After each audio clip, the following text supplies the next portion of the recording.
Olá, tudo bem? Eu sou o Estevão Secato e começa agora mais um episódio do Virando a Mesa. Hoje nós temos o João Carlos Lima Neto, João Lima, fundador de uma das principais empresas de reestruturação de empresas do Brasil. O João tem 24 anos de JM Lima e antes disso, durante 30 anos, atuou em grandes empresas como Gerdau, Grupo Pão de Açúcar, entre outras. Na JM Lima, ele foi responsável por 150 recuperações judiciais e mais de 100 turnarounds. João, muito obrigado pela sua presença aqui no nosso programa. Olá, Estevão, como vai? Tudo bem? Obrigado pelo convite. Estamos aí mais uma vez para passar um pouquinho da experiência, um pouquinho dos nossos momentos aí ao longo de todo esse tempo. Ô, João, é um grande prazer ter você conosco aqui. Bom, qual que é o intuito do programa, né? É explorar casos de empresas ou casos de empresas que você tenha tocado que viraram a mesa, que deram a volta por cima, né? Nesse contexto, a gente queria ouvir um pouco de você. Qual caso marcou a sua história, ou quais casos marcaram e aí quais ações você tomou para virar a mesa dessa empresa? Tá bom.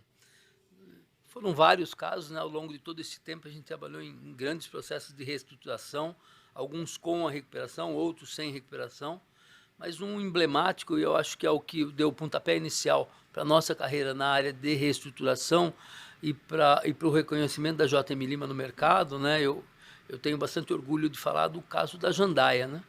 Suco Jandaia, uma empresa de Fortaleza, uma empresa de mais de 70 anos de vida, né?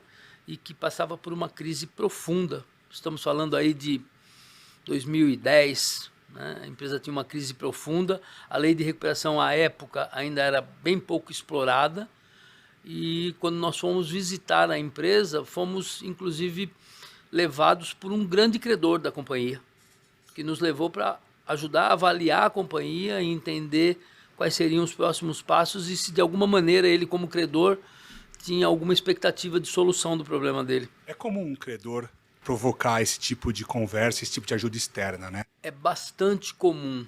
Eu te diria que hoje, mais ainda, né? O credor que é o credor que se preocupa, obviamente, com a realização do seu crédito, isso acontece, mas também, e não é incomum, o credor que se preocupa com o cliente, né? Que eu acho mais interessante ainda, ou seja, ele surfou no bom momento do cliente, ele teve aquele cliente na sua carteira positiva, acompanhou o processo e num momento de crise ou num momento de soluço da operação, ele não deixa o cliente de lado e busca parceiros, especialistas para ajudar na reversão desse momento de crise, acreditando no seu cliente. Isso é o mais importante. Nesse caso foi bem emblemático, porque foi uma situação de muita emergência, de muita urgência, né? A empresa vinha ao longo do tempo buscando alternativas, a empresa passou por uma prospecção de um grande player que havia sugerido uma compra. Uhum. A preparação da empresa para atendimento desse possível comprador fez com que ela tomasse algumas atitudes, buscasse algumas alternativas para ter uma situação mais equilibrada, que ao final de 6 meses, por uma negativa do investidor, do comprador, acabou virando um grande problema para a empresa. E o que ela fez para se adequar a esse investidor que depois não veio para a mesa? Ela buscou alternativas de autofinanciamento e de captação de recursos de uma maneira desestruturada para alavancar faturamento, para alavancar produção, para alavancar níveis otimizados de resultado, que seriam até muito bem-vindos, mas de uma maneira mais estruturada, de uma maneira mais elástica. Isso foi feito muito rapidamente e aí o que parecia ser um remédio virou um veneno muito grande. Então, quer dizer, a empresa que, na expectativa de ser vendida para maximizar seu valor, captou recursos para crescer de forma rápida e tentar se financiar aí para melhorar a eficiência, entre outras ações, e no final do dia o M&A não veio. Exatamente isso, e a gente percebe isso fazendo um apêndice aí do que nós estamos falando, em outros casos que aconteceram a mesma coisa. Então o que nós percebemos é o seguinte: quando as empresas buscam o M&A, todo mundo se preocupa e todos os envolvidos se preocupam em atender o interessado e com cláusulas punitivas acaso você não entregue o que o interessado esteja buscando. Mas raramente você tem algum pênalti ou alguma punição para o interessado que desiste. Ou seja, você envida todos os esforços para entregar informações, para mostrar eficiência, para mostrar trabalho de qualidade, para que esse interessado tenha efetivamente atendido a sua expectativa, mas uma negativa desse interessado, seja ela justificada ou não, não se preocupa com o que isso traz de reversão para o cenário da companhia. Até porque juridicamente ele está coberto, né? Ele é o comprador, ele pode walk away, né? Desistir a hora que ele quiser. Sim, exatamente então, o que aconteceu. Ele desistiu, o fato de ter desistido fez com que a empresa tivesse alavancado um crescimento muito rápido, o que também não acho correto. Eu acho que ela tinha que mostrar a situação dela como era naquele momento e ponto. Mas, enfim, nós não participamos disso. Chegamos no momento seguinte, em que a empresa tinha uma alavancagem desestruturada, uma situação inflada de todas as suas operações, ou seja, a empresa estava inchada, ela não cresceu.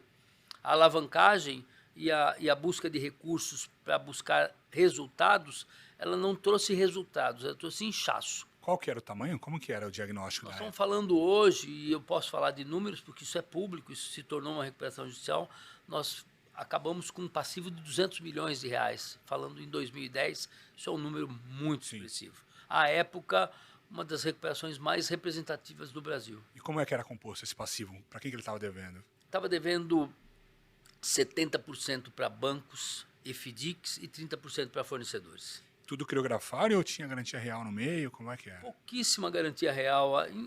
Quando a gente se reporta a 2010, a figura da alienação fiduciária ela ainda era pouco usada e quem usava mal. As alienações eram bem mal construídas. Então o que havia era alguma coisa de hipoteca, mas também mal construídas. No caso, quando nós optamos pela recuperação, essas garantias acabaram sendo derrubadas e estamos falando de praticamente todo mundo como quirografário. E aí vocês fizeram um diagnóstico? Como é que foi esse processo? Fizeram um diagnóstico e entraram na empresa? Na verdade, o momento não permitiu o diagnóstico. Era uma situação de amanhã vai apagar a luz, né? Ou faz, né? Recuperação judicial hoje, com mais experiência, com mais bagagem, com mais leitura de processo, né? Nós dissemos o seguinte, que a recuperação judicial funciona muito bem, mas ela funciona muito melhor quando ela é uma opção. Quando você pode optar por ou não entrar em recuperação judicial. No passado, essa possibilidade não existia. Normalmente, quando você buscava uma recuperação judicial, era por total falta de opção. Ou seja, ou eu busco uma blindagem imediata, ou amanhã eu tenho um colapso geral da operação, com invasão patrimonial, etc, etc, etc. Tem uma amiga minha que fala que quando você tem uma opção só, você não tem opção, né? Exatamente. Quando você tem duas, você tem um dilema. E quando você tem três, aí sim você passa a ter o poder de optar por uma das três, né? No caso, era a primeira uma opção, a única opção era a recuperação judicial? Era não ter opção. Era este caminho ou este caminho. À época, e aí por isso que eu fico muito orgulhoso de ter participado desse processo, porque foi um processo que, apesar de pouco explorada à época as recuperações, a implantação da recuperação, a sinergia entre consultoria e banca de advogados, ela foi muito perfeita. Nós fizemos um time muito coeso, com objetivos muito claros e muito bem dirigidos, né? A área de consultoria trabalhava muito alinhada com a parte jurídica e o mais importante de tudo, sem isso não se faz recuperação. O empresário vestiu a camisa da recuperação. Isso é importante, né? E sem aí, o buy-in do não funciona. Quando o empresário olha para uma recuperação única e exclusivamente como uma solução de caixa, eu vou travar as minhas dívidas, vou seguir operando, invariavelmente você tem insucesso com a recuperação. No caso, não. Os empresários, um empresário já bem sênior, que já tinha à época quase 80 anos, soube entender o processo, nos deu autonomia de trabalho, nos habilitou a tocar a empresa, porque o conhecimento do negócio era todo dele e de filhos que o sucediam e que também vieram para o projeto de uma maneira totalmente aberta, sem senões, sem melindres, sem a preocupação de, mas tem alguém aqui tocando a minha empresa, como que pode? A minha empresa tem 70 anos, o dono sou eu. Então, todos esses melindres que hoje nós enfrentamos muito em projetos, lá eles não aconteceram. Vocês ocuparam a gestão interina do negócio. Nós fizemos a gestão interina compartilhada, sempre compartilhada, mas com uma estratégia de preservação do acionista. Né? Ele tinha uma participação integral e muito forte em todos os aspectos da recuperação e do dia a dia, porém ele não tinha a necessidade de ser o comandante daquilo. Ele não tinha necessidade de ficar no foco, ele não tinha necessidade de ser a pessoa da interlocução, muito pelo contrário. Ele trabalhou nos bastidores, nos dando suporte do negócio, porque ninguém nunca vai conhecer o negócio dele melhor que ele nasceu dentro do negócio, então ele nos deu todo o suporte da operação e do negócio, e nós usamos da nossa expertise em gestão de companhia, em gestão de processos, em captação de financiadores que vieram conosco para o projeto, para fazer com que a empresa voltasse a respirar, e isso aconteceu muito rapidamente, muito rapidamente. Como você falou, quando os sócios ou executivos, né, eles não abrem mão do poder, eles não abrem mão do ego, de alguém está aqui fazendo o meu trabalho, muito mais preocupados em manter posição ou status, é aí que a gente encontra os grandes entraves da recuperação. A pessoa que levou a empresa de 0 para 150, 200 milhões não é a mesma pessoa que vai conseguir manter essa empresa em 200 milhões no mercado decrescente ou cheio de dívidas. Então, assim, são expertises diferentes. E não há receio, não há vergonha nenhuma de admitir isso. Né? Muito nobre, muito sábio empresário que aceita isso. Né? Eu entendo que esse é o ponto de partida para uma recuperação de sucesso. O empresário entender que ele está tendo uma grande oportunidade de reorganização da sua companhia. O problema do caixa, ele é o resultado de outros problemas que eles são viscerais, que estão dentro da companhia. Então, nós tivemos acesso, desde o chão de fábrica, até a estratégia, até o planejamento, a tudo, sempre a 4 mãos. A empresa, uma empresa no Nordeste, que estava muito bem equipada, com pessoas muito competentes. Nós soubemos trabalhar em conjunto com a equipe interna, não houve nenhum tipo de dificuldade de integração com a equipe interna. A equipe interna vestiu também a camisa da recuperação. Então, foi um projeto que todo mundo ficou engajado. Não houve resistência. Isso é muito bom. Não houve resistência. Do momento 0 até a aprovação do plano, que aconteceu até por conta do processo ser um pouco mais lento no interior do Nordeste, etc., etc., a Assembleia aconteceu com quase 3 anos. Né? Nós tivemos 98% de votos positivos do plano. O engajamento total da empresa, dos credores, participantes e fomentadores ao longo do processo, dos fornecedores que entenderam na empresa um momento de dificuldade que poderia ser redimensionado. E o mais interessante, né, durante a recuperação, houveram outras abordagens por M&A. Bom. Outras abordagens por M&A numa situação totalmente diferente, numa situação de domínio dos números, de domínio da condição.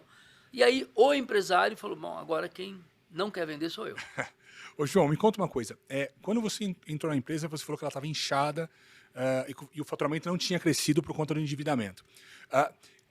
Quais foram as ações que vocês tomaram, primeiro no P&L, ações de eficiência, de reestruturação operacional, tá bom, e depois as ações financeiras aí? Como é que foi conduzido isso? A área operacional, ela vivia muito de uma situação de emergência. Então, a produção ela era pouco efetiva.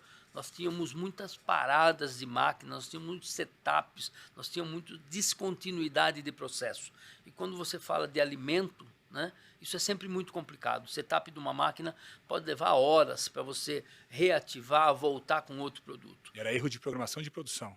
Na verdade, não era erro de programação. A produção ela acontecia pelo que você tinha de insumo.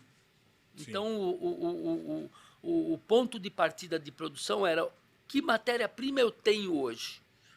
Hoje eu tenho laranja. Bom, então hoje eu posso fazer suco de laranja. Não necessariamente porque eu tenha pedido para vender suco de laranja, mas é o que eu tenho para produzir. Então eu preciso mitigar o meu custo, eu vou produzir suco de laranja. Tá? Então, uma das providências que nós tomamos de primeiro momento foi equilibrar a cadeia produtiva e equilibrar o pulmão de estoque de matéria-prima para que você pudesse planejar uma produção minimamente com setups regulares e não com setups por falta de produto, por falta de matéria-prima, por falta de embalagem, etc, etc, etc. Aí você reduz, por consequência, o desperdício que a empresa tem e o capital de giro empregado no estoque. Exatamente. Com isso, nós acabamos diminuindo o número de turnos da companhia. Ela tinha 3 turnos funcionando e todos eles com pouquíssima efetividade. Então, nós diminuímos os turnos, melhoramos a efetividade, melhoramos a continuidade da produção. O produto sempre foi de altíssima qualidade. Mesmo no pior momento da companhia, ela sempre primou pela qualidade do produto e pela qualidade que a marca transmitia para o mercado. Então, essa não foi uma dificuldade. O problema era ter o produto para pôr no mercado, né? Diminuímos bastante o número de itens de estoque, de itens de produtos. A empresa tinha uma variável muito grande, diminuiu bastante os SKUs e começamos a olhar para aqueles produtos que tinham efetivamente margem e poderiam colaborar com a rentabilidade da companhia, né? Segundo passo foi retomar a credibilidade com os clientes, né? As grandes redes estavam bem machucadas por descontinuidade na linha de fornecimento. Eles fazem lá toda uma programação de receber o seu produto em algum tempo. Quando isso não acontece, você cria problema também de abastecimento para essas grandes redes. Nós optamos, num primeiro momento, em não atender as grandes redes, porque isso trazia muito volume e pouca rentabilidade. E o ciclo de conversão de caixa também é maior, né? As grandes Muito redes maior. pagam com quanto? 120 dias? Pagam com 120, com 150 e às vezes não pagam. Por algum motivo eles não pagam, por cláusulas comerciais que prevêem lá colchão, enfim, aniversário de loja, etc, etc, etc, que tiram a certeza da liquidação do teu recebível. Então, nós entendemos o seguinte: neste momento nós não temos condição de atender esse tipo de cliente, porque esse cliente agora ele está criando a regra. Nós não temos condições de atender essa regra.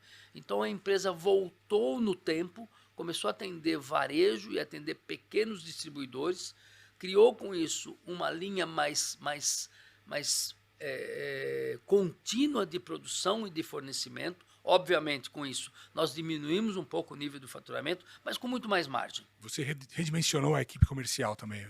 Totalmente, totalmente. A equipe comercial ela era formada por uma equipe interna, com uma gerência, uma direção interna e com representantes no Brasil todo. Então, nós diminuímos tudo isso também. Nós tínhamos operações que o frete da operação era mais caro que o produto. Então, era uma compra de prateleira que não nos trazia nada. Isso era essa análise de custos e margens que aparentemente não era feita, estava sob a guarda de quem antes? Do controller? Estava sob a guarda do controller da companhia, e não por falta de competência, mas por falta de condição, né? Você não tem como mensurar custo de uma coisa que ela é disforme, a cada dia de um jeito. Então, a partir do momento que nós conseguimos estabilizar uma linha de fornecimento e de matéria-prima, o controller também pôde trabalhar de maneira efetiva e mensurar efetivamente qual era a margem de cada produto e o que para nós era melhor ter ou não no mercado.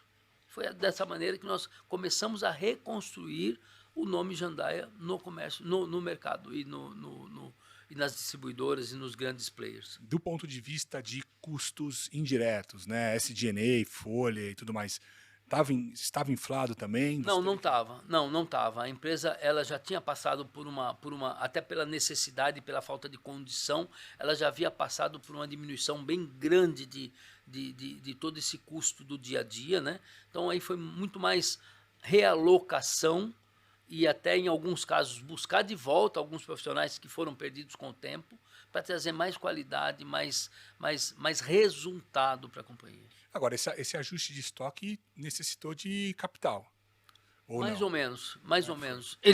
Como a empresa é uma empresa de 70 anos, Qual que é o faturamento? Desculpa, não à perguntei. época nós partimos de zero para, no final de 3 anos, chegar a 10 milhões de reais. Estava faturando zero, estava parada. Zero. Estava faturando zero. Parada Faturando mesmo. zero. É. Incrível, hein? A participação dos fornecedores foi muito importante. Porque além de credores, eles têm todo um aspecto emocional envolvido. São fornecedores que são fornecedores há décadas da companhia. São fornecedores que só produziram porque a Jandaia comprava o produto deles. Ela chegou a faturar quanto no período Ela chegou a faturar 14, 15. por mês? Mas com nenhuma margem, sem qualidade. Então, a participação desses fornecedores, que são fornecedores até emocionalmente ligados com a marca, fez com que abrisse uma condição de negociação com esses fornecedores, e aí você não teve mais falta de matéria-prima. Porque eles mesmo, em toda a dificuldade da companhia, sempre seguiram fornecendo. Mesmo com a recuperação judicial, foram fornecedores parceiros? Antes da recuperação já eram. E não pararam de fornecer porque a companhia não tinha como pagar. Pararam de fornecer porque eles não tinham recurso para produzir. Porque eles acreditaram e sempre acreditaram na companhia. Quando a companhia voltou a operar, eles se viram muito felizes com essa situação e voltaram a fornecer. Por quê? Porque é isso, eles começaram a produzir para poder atender a Jandaia.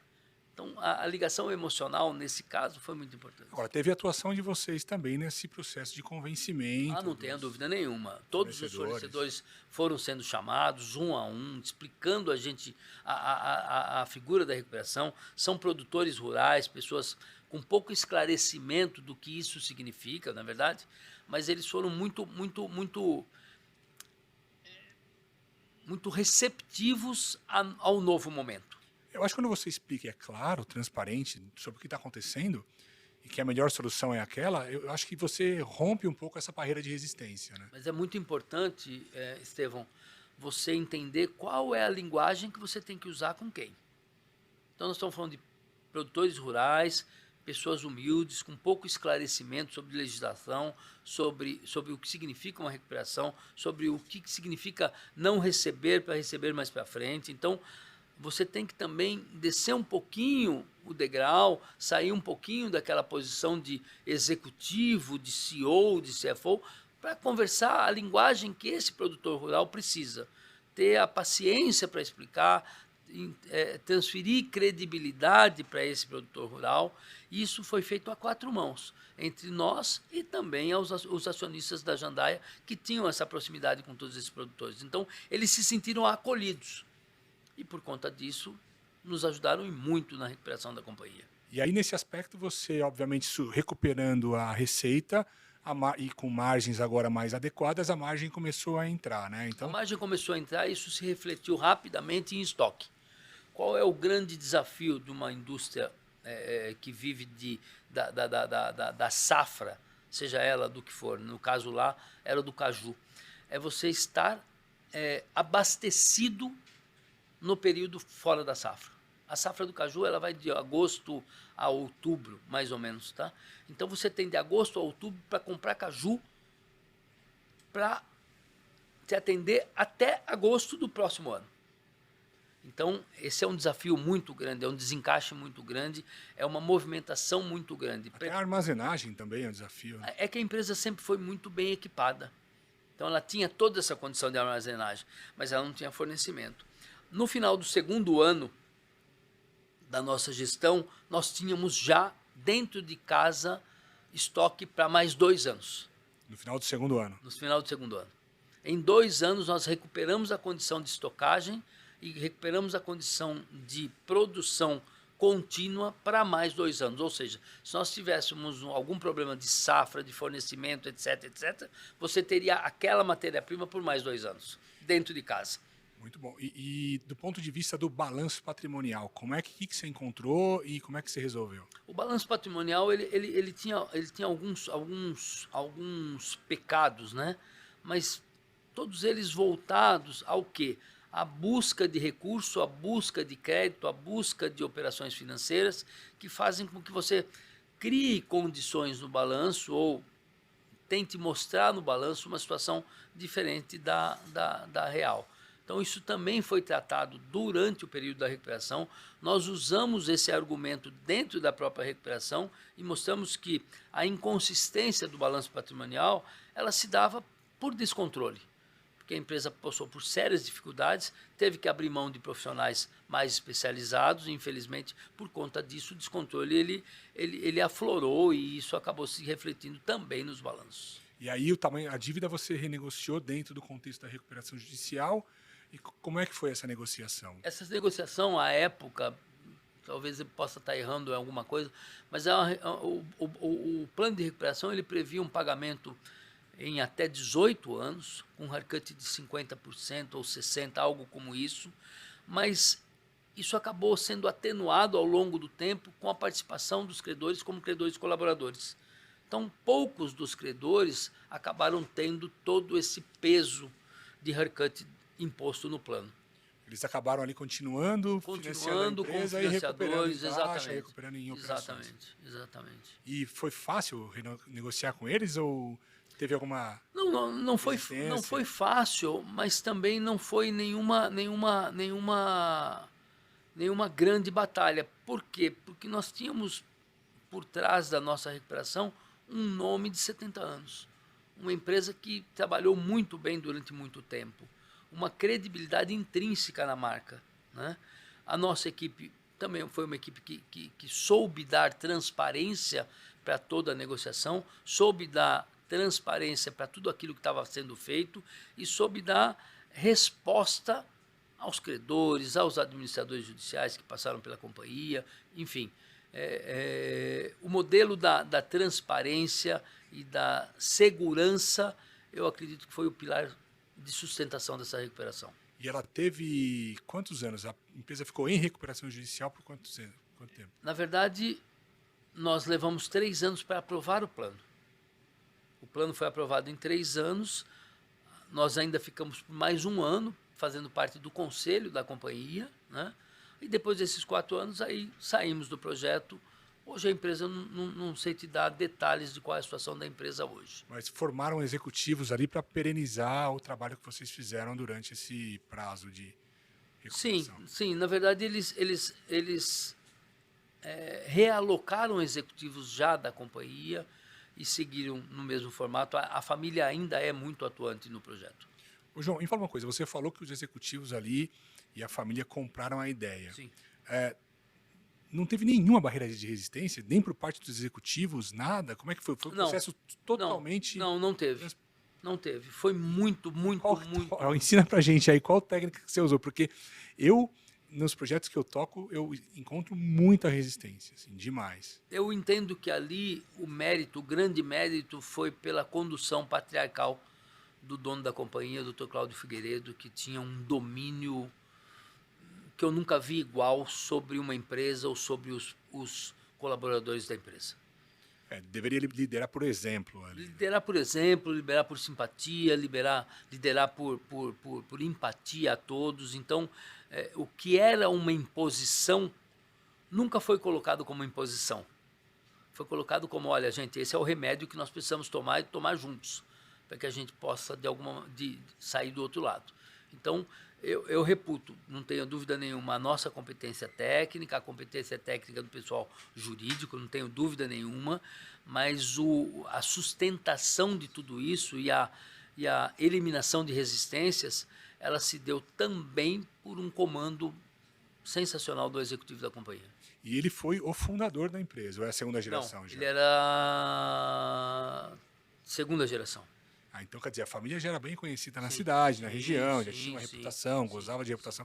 E para eles foi um choque ter que pedir recuperação judicial do ponto de vista reputacional, ou eles encararam numa boa? Na verdade, foi um choque. A decisão foi muito difícil, porém muito rápida. Entre a apresentação do projeto e a decisão foi uma semana. Uhum. Porém, ele foi muito pragmático. Está decidido, ponto. A partir de agora, vida nova e acabou. E nada mais se falou a respeito do assunto. Não houve lamúrias, olha, mas estão falando isso, olha, fulano disse aquilo. Não há boato. Está aqui, essa é a verdade, estamos em recuperação e seguiremos daqui para frente. E a comunicação com a população local? Porque a empresa Foi não vai muito pegar. tranquila. Foi muito tranquila, mesmo porque nós estávamos no interior do Ceará, numa região pequena, né? Então, e uma região que tinha muita dependência da companhia. Então, ninguém teve nenhum prejuízo, muito pelo contrário, todos ficaram muito felizes com a retomada da companhia. Você acha que esse momento da Jandaia foi a grande virada de mesa deles na Não história tenho nenhuma deles? dúvida, não tenho nenhuma dúvida. Foi tão virada de mesa que eles tiveram, durante o período de recuperação, uma abordagem para a M&A e puderam optar e não aceitar. E como é que foi essa abordagem? Foi Foi bem interessante, porque falando hoje parece até engraçado, mas enfim, a abordagem ela foi feita por um grande player da época, mas que buscava um M&A para parte da companhia, né? E por conta disso fez uma due diligence e nós fizemos a nossa due diligence, né? Tivemos aí um desvio de algo como 15 a 20% entre a nossa avaliação e a avaliação do player, né? Isso evoluiu, foi um processo muito rápido, mesmo porque nós estávamos com todas as informações muito bem apuradas, então foi um processo muito rápido. E eles tinham como grande objetivo a compra, à época, de 51% da companhia. Da companhia, não o PI, da companhia. Não, da companhia, por um número X de EBITDAs, né? E com uma perspectiva de, após 3 anos, liquidar os outros 49% por X menos alguma coisa de EBITDAs, né? Eu acho que pegou aí.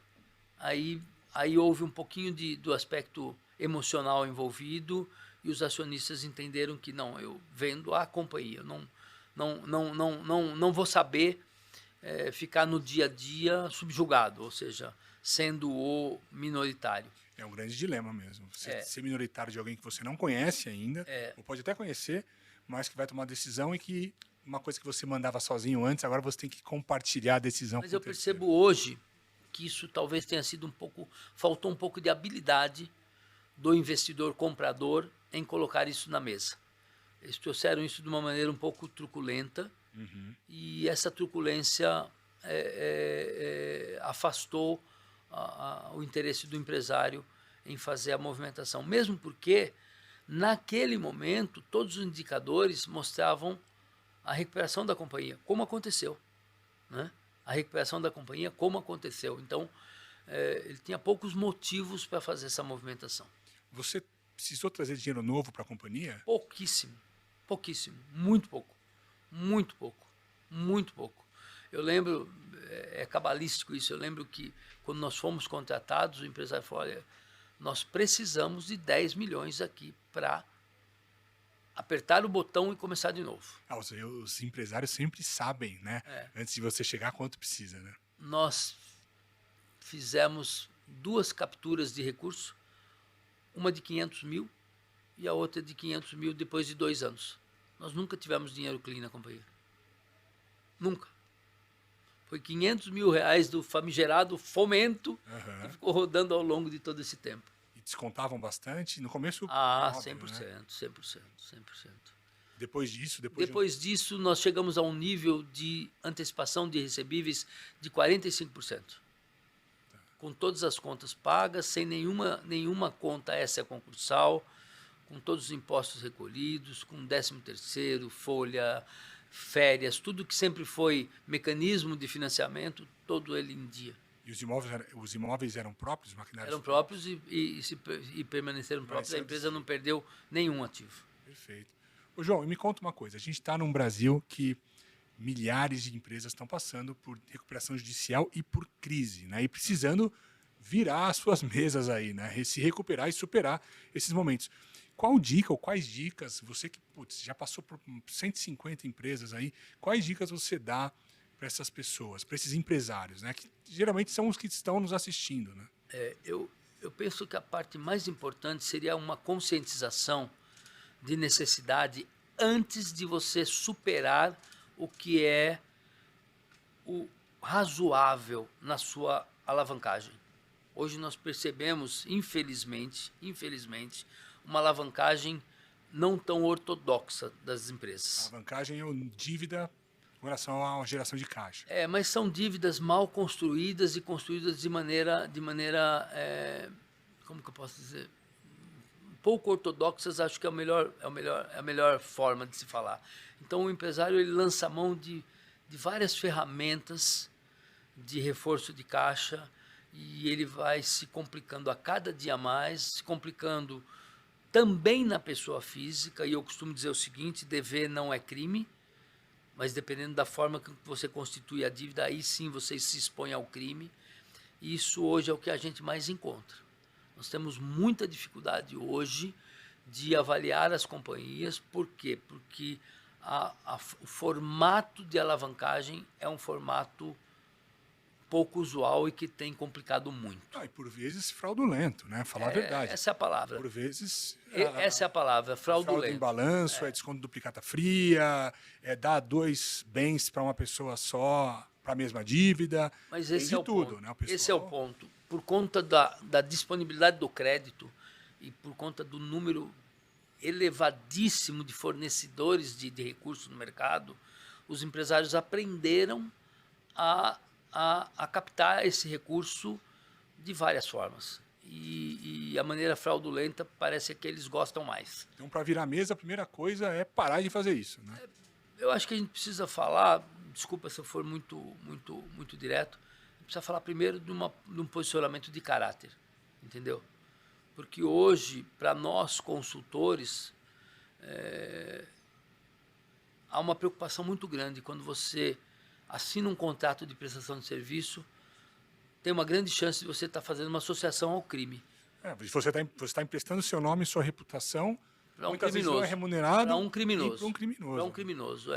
Infelizmente, isso me dói falar, porque as empresas estão aí, né? A empresa não comete delito, né?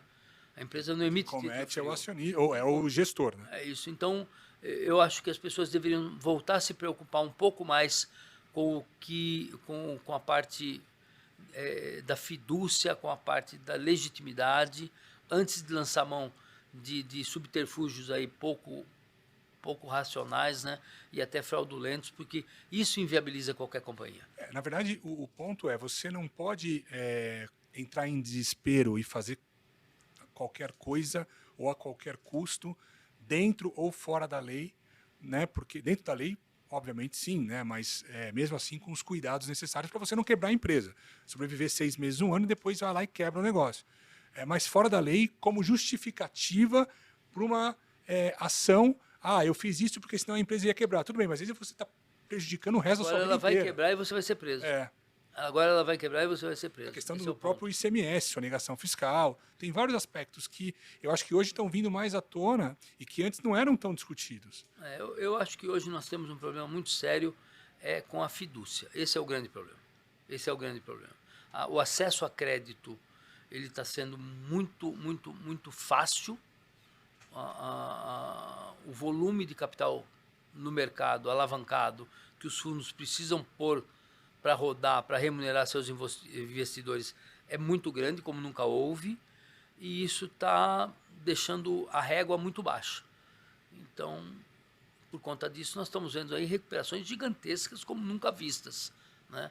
E com um grande número de investidores que a grande maioria das vezes tem lá o seu título com outros 3 ou 4 players, ou seja, Sim. Essa é a pior parte. Eu acho que nós passamos um pouco do limite do caráter aí. Hoje as empresas têm problema como sempre tiveram. E os problemas operacionais, os problemas de de produção, os problemas na área comercial, logística, esses são resolvíveis. Agora, problema de caráter, de condução fraudulenta, é difícil de você reverter. Muito difícil de você ver. Costumo dizer o seguinte, não tem jeito certo para fazer a coisa errada. Então, não adianta ficar arrumando caminhos. E aí, pior do que isso, e aí eu faço aqui uma meia-culpa, né? Nós acabamos, de alguma maneira, participando de tudo isso no afã de entender ou de imaginar que aquele é um projeto que será o projeto da sua vida, é um grande projeto, vai ser bom, nós vamos reverter, etc, etc. Você acaba virando massa de manobra para esses empresários pouco éticos seguirem aí fazendo suas loucuras. E o caixa, ele é a boca do funil, né? Na verdade, é o bico do funil, né?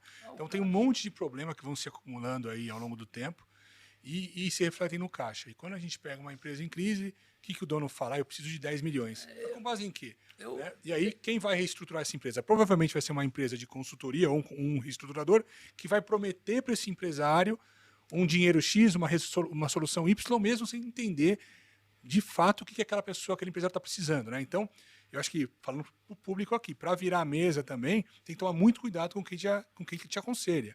Né? Se tem conflito de interesse, se a pessoa tem alguma, né, intenção por trás daquela, né, proposta que está te fazendo. Né? Eu costumo dizer o seguinte, né? Ao longo de muito tempo, alguns dos nossos colegas defenderam a frase de que o caixa é rei. Eu não concordo com isso. Eu acho que o caixa é o escravo. O caixa é escravo das ações que todo o resto da companhia faz. Então, o caixa não é rei. O caixa é escravo de tudo que se faz errado dentro da companhia. O rei é estratégia. É isso aí. Estratégia é rei. O caixa não é rei. O caixa é escravo e ele paga por todas as loucuras aí que se faz no resto da companhia. Entendeu? Então, essa história de o caixa é meu, eu tenho domínio do caixa. Coração no cofre. E daí? E daí? O token está na minha mão, pelo amor de Deus, gente do céu. O token está no celular de todo mundo. Eu já vi vários casos de que empresas pegaram dinheiro ou fundos emprestaram dinheiro usando esse discurso, né? O token está na minha mão. E daí? Aí o sócio vai, muda o token e pronto. Então, mas... os caras sequestram dinheiro. E, de qualquer forma, é mais uma das formas de tentar controlar alguma coisa. Mas se está nesse nível já... Mas esse é o ponto. Qual que é a lógica? Você volta para a base. Nós estamos falando de caráter. Nós estamos falando de índole. Quando não tem índole, você pode ter 10 tokens na tua mão, e daí? Mas é o que eu falo sempre. Já falei uma vez num vídeo meu. Não existe nenhum problema em quebrar. Não existe nenhum demérito em você ter uma empresa que está indo mal. Desde que não haja má fé ou algo ilícito, o empresário que está passando por dificuldade, ele está ali tentando solucionar aquele problema. Ele não é um mau caráter. Não. Né? Mas as pessoas às vezes taxam aquele empresário como um mau caráter, safado, está me devendo, não conseguem pagar. É diferente. É diferente. Né? Eu me lembro de pouco tempo atrás, quando você visitava uma companhia e o empresário tinha um PFIN, tinha um cheque sustado, um cheque devolvido. Isso era uma informação que ele tinha dificuldade de transmitir, porque ele tinha vergonha dessa situação. Ele tinha vergonha. Hoje você visita empresas que o empresário se considera um herói porque ele descontou um título em 3 lugares. Fala, eu consegui mesmo, eu faço mesmo e ninguém pegou. E o cara cobrou quanto quis de juro por tanto tempo, então agora é minha vez, entendeu? E a gente não está falando só de empresas médias e pequenas, não. Grandes empresas listadas em bolsa. Tem para todo tamanho. Estão fazendo disso. Tem para todo tamanho. Tem para todo tamanho. Entendeu? Então, a gente precisa reavaliar um pouco a índole, é o ambiente de trabalho, e o que você oferece. Também não acredito nessa condição de você captar um cliente com um cheque na mão.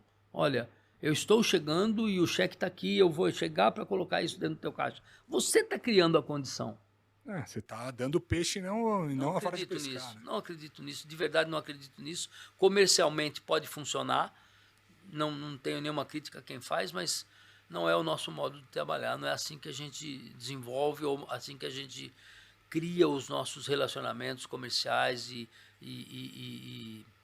consolida os nossos contratos. Mas deve ser por isso mesmo que você está há 24 anos no mercado. Quer dizer, É um mercado que as consultorias vêm e vão muito rápido, né? Poucas delas ficam no longo prazo. Eu te diria que se você for fazer uma pesquisa ao longo aí dos últimos 20 anos, né, não tem 10 nomes que começaram 20 anos atrás que existem hoje. Não tem. Não tem. Seguramente não tem. Entendeu? São poucas as consultorias que se mantiveram de maneira regular ao longo de todos esses anos, né? E é óbvio, isso não significa que as pessoas não possam buscar crescimento. As consultorias hoje, elas acabam de alguma maneira alimentando esse mercado com profissionais. Eu acho super legítimo. Às vezes você tem um profissional que chega num nível de maturação que ele precisa ter o negócio dele, é fato. E isso é muito bom para o mercado. Mas, ao mesmo tempo, nós temos pessoas que não têm nenhum tipo de qualificação ou que nunca fizeram isso e usam de suposto relacionamento para dizer que, olha, eu sou consultor porque eu sou amigo do dono do fundo X e por conta disso eu vou trazer o dinheiro tal. E aí o empresário, que só quer saber disso, ele fala, ok, então eu te contrato. A cada dia que passa, isso faz com que o nome consultoria fique desgastado. Fique mais desgastado. Pessoal, não se iludam com falsas promessas, viu? Porque isso é o que também derruba muito empresário. Esse é o ponto. Falsa promessa do comercial que vai vender mais, então, portanto, você infla a empresa. Falsa promessa de quem vai trazer dinheiro. Falsa promessa de um M&A.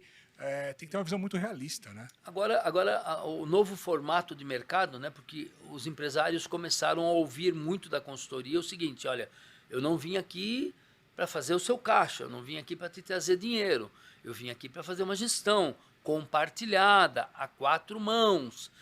Então, o empresário hoje mais desgastado, quando ele te contata, ele traz esse discurso, olha, o que eu preciso é uma empresa que venha fazer a gestão da minha companhia.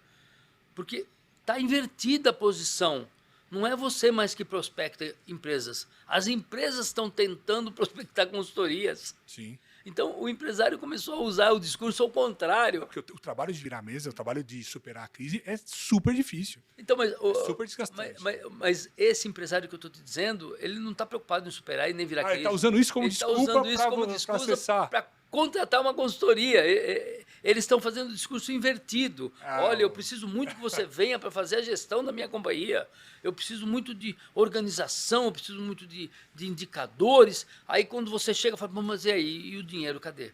Ou seja, eles estão tendo que nos convencer a assumir projetos. E quando você convence traz dinheiro, muitas vezes o discurso vai para água abaixo. No dia seguinte. E aí é simples, né? Eu estou dizendo para todo mundo, né? Eu sempre gostei de jogar futebol e eu costumo dizer o seguinte, consultoria é igual goleiro, né? Quando tudo dá certo e o time ganha, foi o atacante que fez o gol. Quando perde, foi o goleiro que tomou o gol. E consultoria é goleiro, né? Certo. Definitivamente, poucas serão as vezes que você vai ver alguma publicação de alguém enaltecendo o trabalho da consultoria na reversão de um problema ou na reestruturação de uma companhia com sucesso. Não, e é incrível, porque nós somos especialistas em resolver problemas. Esse é o ponto. Mas é aquela coisa, a gente só aparece, né, quando algo dá ruim. Porque quando dá bom, ninguém te procura, ou simplesmente um parabéns, muito obrigado, que tchau. Para nós já não faz nenhuma diferença. Eu não tenho nenhuma preocupação de estar no pódio, de receber medalha, de receber troféu. Ok. O nosso objetivo, aí falando um pouco de JM Lima, é ser parte atuante da sua reestruturação. E ok, deu tudo certo, parabéns, pode fazer a festa para comemorar, eu não vou participar da festa. Não vim para fazer festa. Eu não vim para receber os louros da vitória. Eu vim para participar do jogo, não é verdade? Sim. Então é isso, é mais ou menos assim. Você não vê nenhum médico ir na festa de aniversário do paciente dele que ele operou. Não vai. Por quê? Ele sabe muito bem que a função dele é dentro da sala de cirurgia.